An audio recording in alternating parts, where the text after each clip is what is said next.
7 bonnes raisons de choisir Voyage Antillais. Voyage Antillais est une agence antillaise depuis plus de 50 ans. Voyage Antillais vous réserve un accueil chaleureux, une qualité de service, un accompagnement soigné, toujours avec le sourire. Voyage Antillais vous propose les meilleurs prix. Avec Voyage Antillais, vous bénéficiez de facilités de paiement. Votre deuxième bagage est offert. Voyage Antillais, c'est 2 agences en Île-de-France qui relient les Antilles à Paris. Voyage Antillais, nous là vous faisons voyager. Martinique Actualité. Ces derniers jours, plusieurs radars encore en fonction en ce début d'année 2025 ont été brûlés. À Schellcher et sur l'autoroute entre le Lamentin et Ducos. C'est d'abord le radar Tourelle situé à Madiana, à Schellcher, qui a été brûlé dans la nuit du jeudi 9 au vendredi 10 janvier. Le lendemain, entre vendredi et samedi, 2 autres radars similaires ont été enflammés toujours au cours de la nuit. Il s'agit de celui implanté près de l'aéroport du Lamentin, devant la station-service. Un peu plus loin, au quartier Pays Noyer, en direction de Ducos, l'équipement est au sol. Il a été là aussi la proie des flammes. Le seul centre d'assistance médicale à la procréation de la clinique Saint-Paul, qui était menacé de fermeture, ne cessera finalement pas ses activités. L'Agence régionale de santé de Martinique a indiqué que tout a été mis en œuvre pour assurer le suivi et la continuité de la prise en charge des familles.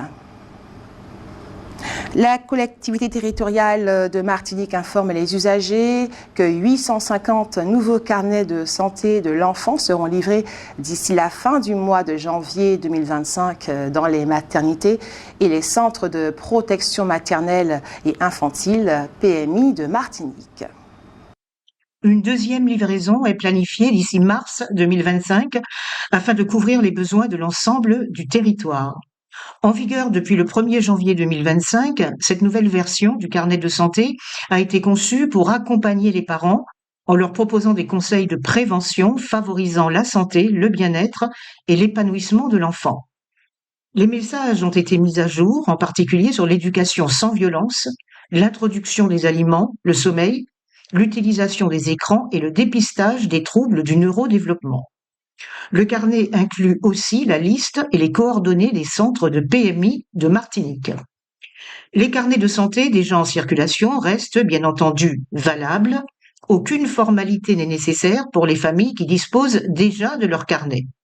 Les centres de PMI restent à la disposition des familles pour toute information complémentaire. L'IEDOM assure le rôle de banque centrale pour le compte de la Banque de France dans les départements et collectivités d'outre-mer dont la monnaie est l'euro. L'IEDOM est la banque centrale des collectivités d'outre-mer du Pacifique, Nouvelle-Calédonie, Polynésie française, Wallis et Futuna, dont la monnaie est le franc pacifique, FCFP. 1 euro, c'est environ 120 francs pacifiques. Au Lamentin, les services municipaux fermeront exceptionnellement à 11h le mercredi 15 janvier. Hôtel de ville, services techniques, médiathèque, office de la culture, office des sports, services administratifs et cuisine centrale de la caisse des écoles. Le paiement à la régie de la caisse des écoles sera possible jusqu'à 10h. Les crèches et les accueils de loisirs pour mineurs seront également fermés. La réouverture des services municipaux de la ville du Lamentin se fera le jeudi 16 janvier aux horaires habituels. Selon l'OFAST, Office anti-stupéfiants, en 2024, 30 tonnes de cocaïne ont été saisies en Martinique contre 11 tonnes en 2021. La Martinique est donc effectivement devenue une plaque tournante du trafic international. La Guyane et les Antilles servent en effet de zone de transit et de stockage pour la zone destinée à l'Europe. Les saisies de stupéfiants y ont atteint des niveaux alarmants ces dernières années. La commission d'enquête parlementaire ouverte sur la question évoque un manque de moyens, de coordination et de stratégie, laissant les trafiquants jouir d'une impunité préoccupante. Elle propose un traitement de choc, comme par exemple s'attaquer aux hauts responsables du trafic ou encore adapter les procédures pénales. Le rapport appelle à une mobilisation urgente et massive pour éviter que la démocratie ne bascule davantage sous l'influence de ce fléau. Odyssey informe ses abonnés qu'en raison du lavage du réservoir Hermitage, la distribution en eau sera interrompue le mercredi 15 et le jeudi 16 janvier 2025 de 8h à 16h dans le quartier suivant de Fort-de-France. Les quartiers suivants: Hermitage, Pont-de-Chêne, Terre-Saint-Ville. Kylian Mbappé, début décembre, en était à 2 pénaltys manqués à Liverpool, puis à Bilbao. Ce temps-là est passé. Mbappé est en train de retrouver sa forme. Le quatuor offensif du Real de Madrid est de nouveau très efficace. Le Real est en tête du championnat d'Espagne avec 2 points d'avance sur le second. L'Atlético de Madrid vient ensuite, Barcelone à 5. Et il faut sans doute retenir la date du 21 janvier. Ce jour-là, le tribunal mixte de commerce de Fort-de-France dira ce qu'il advient de l'hôtel La Batelière, liquidation, continuation, cession. Ce jour-là également, Rodrigue Petitot comparaîtra devant le tribunal judiciaire de Fort-de-France pour s'être introduit illégalement à la résidence préfectorale. Et puis demain, mardi 14 janvier, vous pourrez donner votre sang au lycée Lumina Sophie de Schœlcher de 8h30 à 13h. Mercredi 15 janvier, ce sera à la place Gabriel Ayotte aux Trois-Îlets de 8h à 13h. Jeudi 13 janvier, ce sera au centre commercial Génipa à Ducos de 8h30 à 17h30.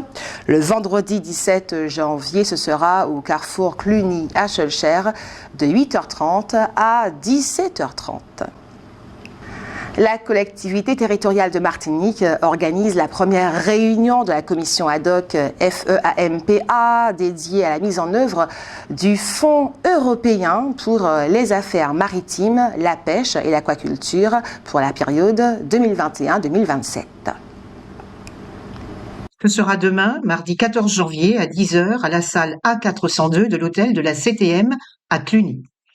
Cette première commission vise à renforcer le dialogue entre les professionnels de la pêche et de l'aquaculture, les organisations socio-professionnelles, les élus locaux et les représentants des services de l'État. Elle a pour objectif de faire le point sur l'état d'avancement du programme FEAMPA, de discuter des modalités pratiques pour optimiser l'utilisation du fonds européen, et d'échanger avec les acteurs locaux sur les priorités stratégiques à venir dans les secteurs de la pêche et de l'aquaculture.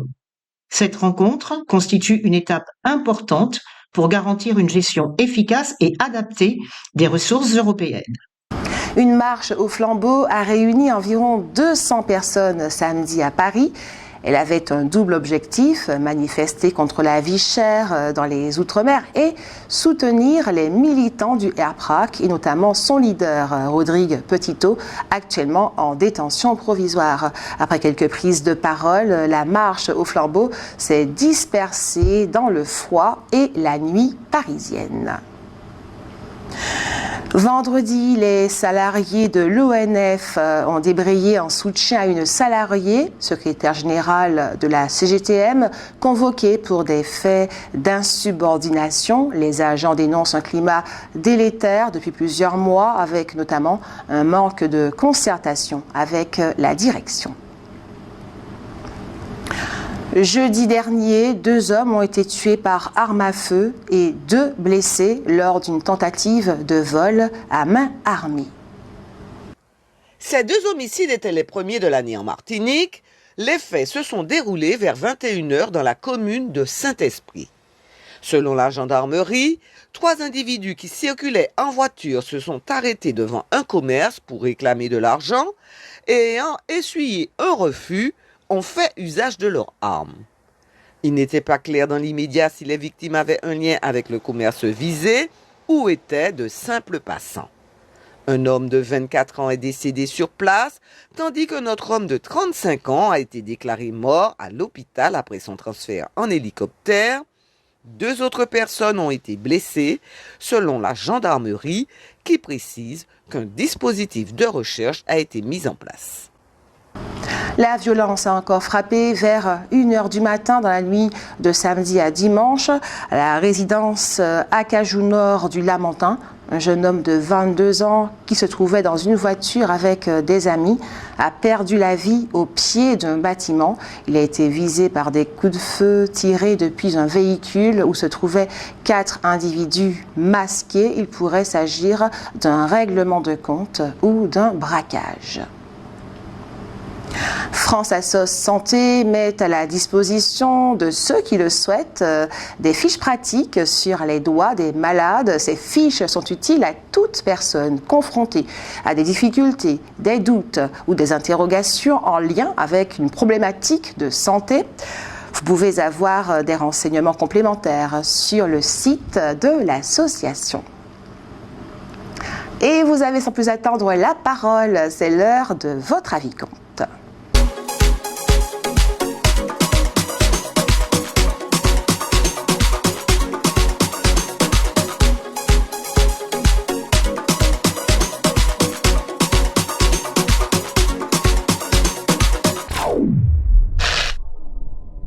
Pensez-vous que le sport forme de meilleurs citoyens? Alors, on va dire, ça contribue dans la mesure où c'est un développement, une activité aussi qui permet de développer tant le physique aussi que l'esprit, que le mental aussi. Ça permet aussi on va dire, de transformer aussi des personnes peut-être qui sont soit timides ou on va dire un peu tempérées, en des personnes aussi qui soient peut-être déterminées.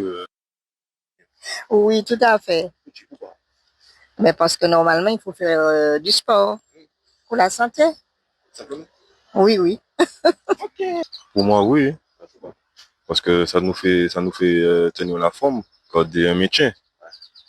Puis, pour moi, oui. Oui, parce que selon moi, le sport, ça aide niveau santé.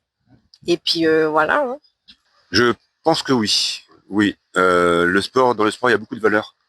Et on apprend à se respecter, on apprend à se dépasser, on apprend à beaucoup de choses avec le sport. Et je pense que oui, ça forme de meilleurs citoyens.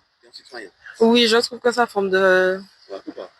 Ben, en vrai, quand tu fais du sport, comment expliquer ça? Oui, ça détend. Ça détend, ça te rajoute une discipline dans ta journée. Et qu'est-ce que ça fait d'autre? Oui, c'est une forme de discipline. C'est bon pour tout, quoi. C'est bon pour le mental. Voilà. C'est bon pour le mental.